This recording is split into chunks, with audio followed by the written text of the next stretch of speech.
മക്കളെ, നമ്മളൊരു സിറ്റുവേഷൻ, നമ്മൾ ഈ പ്രോബ്ലം കാണുമ്പം ഇതിലൊരു സിറ്റുവേഷനാണ് പറഞ്ഞിരിക്കുന്നത്. സാർ, ആ പ്രോബ്ലം വായിക്കുന്നതിന് മുമ്പ് തന്നെ സാർ ആ സിറ്റുവേഷൻ പറഞ്ഞു തരാം, ഒരു പിക്ചർ കാണിച്ചുകൊണ്ട്.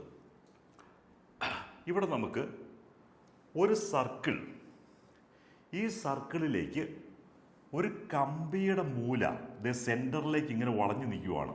ഇതൊരു കമ്പിയാണ്, കമ്പിയുടെ മൂല വളഞ്ഞു നിൽക്കുവാണ്.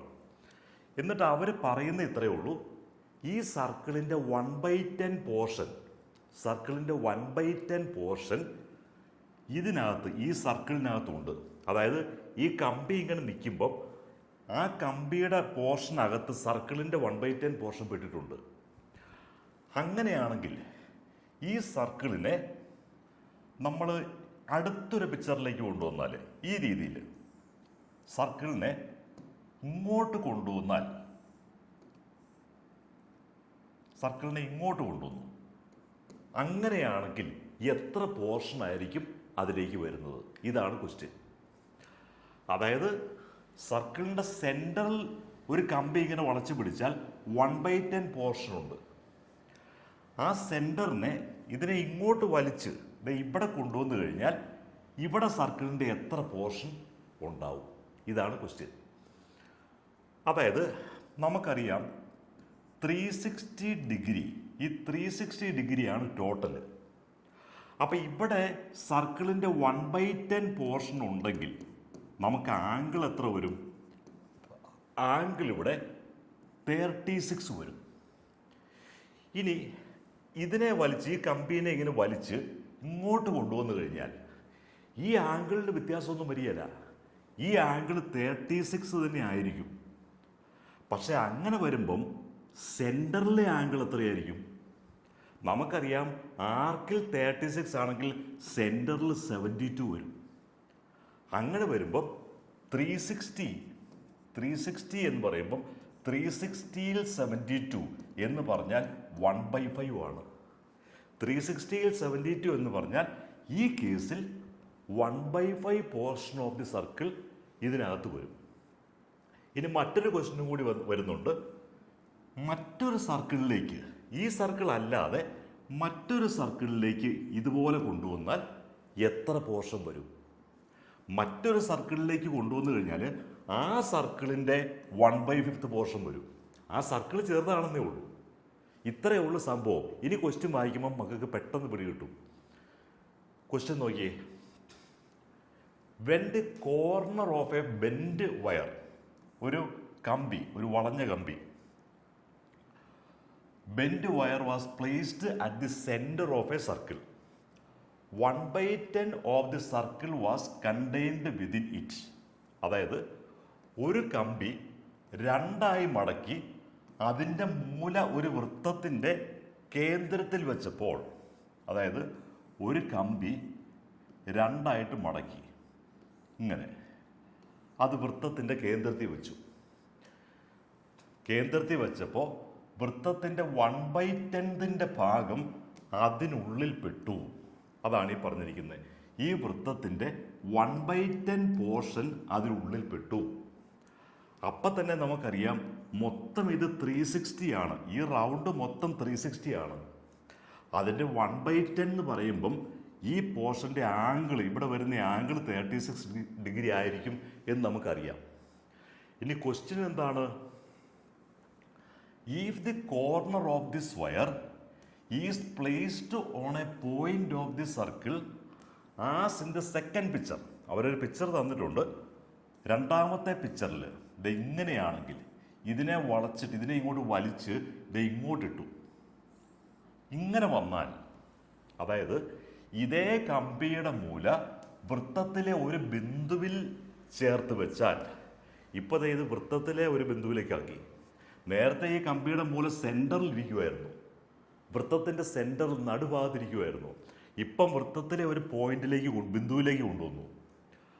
അപ്പോൾ ഇതേ കമ്പിയുടെ മൂല വൃത്തത്തിലെ ഒരു ബിന്ദുവിൽ ചേർത്ത് വെച്ചാൽ, അതാണ് ഇവിടെ പറഞ്ഞിരിക്കുന്നത്. If the corner of this wire is placed on a point of this circle as in the second picture. Second picture എന്ന് പറഞ്ഞാൽ ഈ കാണുന്നത്. അങ്ങനെയാണെങ്കിൽ what fraction of the circle would it contain? അതായത് ഇങ്ങനെയാണ് വരുന്നതെങ്കിൽ എത്ര ഫ്രാക്ഷൻ, സർക്കിളിൻ്റെ എത്ര ഫ്രാക്ഷൻ ഉൾക്കൊള്ളും? കഴിഞ്ഞ പ്രാവശ്യം 1/10 ആയിരുന്നു. അപ്പം ഇങ്ങനെ ഇതേ കമ്പിയുടെ മൂല വൃത്തത്തിലെ ഒരു ബിന്ദുവിൽ ചേർത്ത് വെച്ചാൽ വൃത്തത്തിൻ്റെ എത്ര ഭാഗമാണ് അതിനുള്ളിൽ ഉണ്ടാകുക? നമുക്കറിയാം, ഇവിടെ നമുക്ക് 36 ഡിഗ്രി, അതായത് 360ൻ്റെ 10⁻1. കാരണം ഇവിടെ 10⁻1 ഈ വൃത്തത്തിൻ്റെ പോർഷൻ ഈ കമ്പിയുടെ അകത്ത് വരുന്നതെന്ന് പറഞ്ഞു. അപ്പോൾ ഇവിടെ 36 ഡിഗ്രിയാണ് വരുന്നത്. അതുപോലെ തന്നെ ദേ ഈ കമ്പി ഇങ്ങനെ വളച്ചു വെച്ച് കഴിഞ്ഞാൽ ഈ ആംഗിൾ 36 തന്നെ, അതിന് മാറ്റമൊന്നും വരികയില്ല. ആ ആംഗിൾ 36 തന്നെ ആയിരിക്കും. അപ്പം സെൻട്രൽ ആംഗിൾ എത്രയായിരിക്കും? ഈ ആർക്ക്, നമ്മുടെ സർക്കിളിൻ്റെ നിയമം അനുസരിച്ച് ദേ ഈ ആർക്ക് അടുത്ത ആർക്കിൽ ഫോം ചെയ്യുന്ന ആംഗിള് അതിൻ്റെ ഡബിളായിരിക്കും സെൻട്രൽ ഫോം ചെയ്യുന്നത്. അപ്പോൾ ഇവിടെ 72 ഡിഗ്രി വരും. നേരത്തെ ഇവിടെ 36 വന്നു, പക്ഷേ ഈ 36 ഇങ്ങോട്ടാക്കി മാറ്റി, ഇങ്ങോട്ടായപ്പം സെൻട്രൽ 72 വന്നു. അപ്പം ഈ കേസിൽ വൃത്തത്തിൻ്റെ എത്ര പോർഷൻ ആയിരിക്കും ഉൾക്കൊള്ളുന്നത്? നമുക്കിവിടെ കഴിഞ്ഞ പ്രാവശ്യം 360/10 വന്നായിരുന്നു. ഇപ്രാവശ്യം 360/10 എന്നല്ല വരുന്നത്. അതെ, 360/36 എന്ന് വന്നു. അല്ലെ, നമ്മൾ 360/10. നമ്മൾ എങ്ങനെയാണ് അത് കണ്ടുപിടിക്കേണ്ടത്? 360 കഴിഞ്ഞ പ്രാവശ്യം 1/10 പോർഷൻ ആയിരുന്നു. 1/10 പോർഷൻ വന്നപ്പോഴാണ് സെൻറ്ററിൽ 36 വന്നത്. ഇപ്രാവശ്യം 36 ഇവിടെ വന്നപ്പോൾ സെൻറ്ററിൽ 72 വന്നു. അങ്ങനെ വരുമ്പം 72/360 വരും. അതായത് 1/5 എന്ന് വരും. കഴിഞ്ഞ പ്രാവശ്യം 36/360 വന്നപ്പോഴല്ലേ 1/10 വന്നത്. അപ്പോൾ ഇപ്രാവശ്യം സെൻട്രൽ 72 വരുന്നതുകൊണ്ട് 72/360 1/5.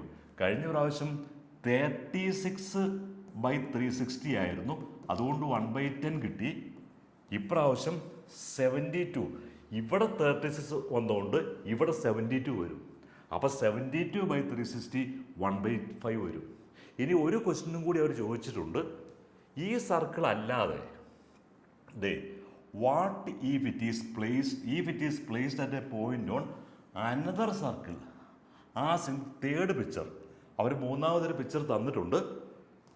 വേറൊരു സർക്കിളാണ്, ഇച്ചിരി ചെറിയ സർക്കിളാണ്. ഇതുപോലെ തന്നെയാണ് സംഭവം. ഇത് ഇങ്ങനെ തന്നെയാണ് വന്നിരിക്കുന്നത്. ഇവിടെയും 36 ആണ്. അങ്ങനെയാണെങ്കിൽ what if it is placed at a point on another circle as in the third picture? അല്ലെങ്കിൽ മറ്റേതെങ്കിലും വൃത്തത്തിലെ ഒരു ബിന്ദുവിൽ ചേർത്ത് വെച്ചാലോ? അവിടെയും വാല്യൂ വ്യത്യാസമില്ല. കാരണം ഈ സർക്കിളിൻ്റെ സൈസ് എത്രയാണോ അതിൻ്റെ 1/5 ആണ് ഇവിടെ വരുന്നത്. ഈ സർക്കിളിൻ്റെ സൈസ് കുറഞ്ഞാലും കൂടിയാലും റേറ്റിങ്ങിന് വ്യത്യാസമൊന്നുമില്ല. ഈ റേറ്റ് 1/5 തന്നെയായിരിക്കും. അല്ലെങ്കിൽ നമ്മൾ പറയേണ്ടത് സർക്കിളിൻ്റെ ഈ മൂല, അല്ലെങ്കിൽ ഈ കമ്പിയുടെ മൂല ഈ സർക്കിളിൻ്റെ ആർക്കിൽ കൊണ്ടുവന്ന് വെച്ച് കഴിഞ്ഞാൽ 1/5 പോർഷൻ ആയിരിക്കും, സർക്കിളിൻ്റെ 1/5 പോർഷൻ ആയിരിക്കും അതിൻ്റെ ഉള്ളിൽ വരുന്നത്. ഇനി ആ സർക്കിളിൻ്റെ സൈസ് മാറിയാലും ആ സൈസിൻ്റെ 1/5 പോർഷൻ ആയിരിക്കും. ഇതിൻ്റെ വലിയ സർക്കിളാകുമ്പം വലിയ സർക്കിളിൻ്റെ 1/5 പോർഷൻ വരും. ചെറിയ സർക്കിളാണെങ്കിൽ ചെറിയ സർക്കിളിൻ്റെ 1/5 പോർഷൻ വരും. അപ്പോൾ വാല്യൂവിന് മാറ്റമൊന്നും വരികയില്ല. In second case also 1/5 portion of the circle will include inside the bend wire. അതായത് ഈ വളഞ്ഞ വയറിനകത്ത് വരും. ഇത്രയേ ഉള്ളൂ. അതിൻ്റെ ആ കോൺസെപ്റ്റ് മക്കൾ ക്ലിയറായിട്ട് മനസ്സിലാക്കി കഴിഞ്ഞാൽ വളരെ ഈസിയാണ്. സാറിൻ്റെ വീഡിയോ സബ്സ്ക്രൈബ് ചെയ്യാൻ മറക്കരുത്. അതുപോലെ തന്നെ എല്ലാ ഫ്രണ്ട്സിലേക്കും ഷെയർ ചെയ്യാൻ മക്കൾ മറക്കരുത്. ഇപ്പം ഇതുപോലെയുള്ള സിറ്റുവേഷൻസ് നമ്മൾ ചെയ്യുമ്പോൾ നമുക്ക് ബുദ്ധിമുട്ട് തോന്നുവാണെങ്കിൽ സാറിൻ്റെ ഈ വാട്സപ്പിൽ ജസ്റ്റ് ക്ലിക്ക് ചെയ്താൽ മതി. സാറിൻ്റെ എക്സ്പേർട്ട് ടീച്ചേഴ്സ് മക്കളെ 1-to-1 ആയിട്ട് ഹെൽപ്പ് ചെയ്യാനായിട്ടുണ്ട്. അവർ മക്കളുടെ ഡൗട്ട്സൊക്കെ ക്ലിയർ ചെയ്ത് തരും.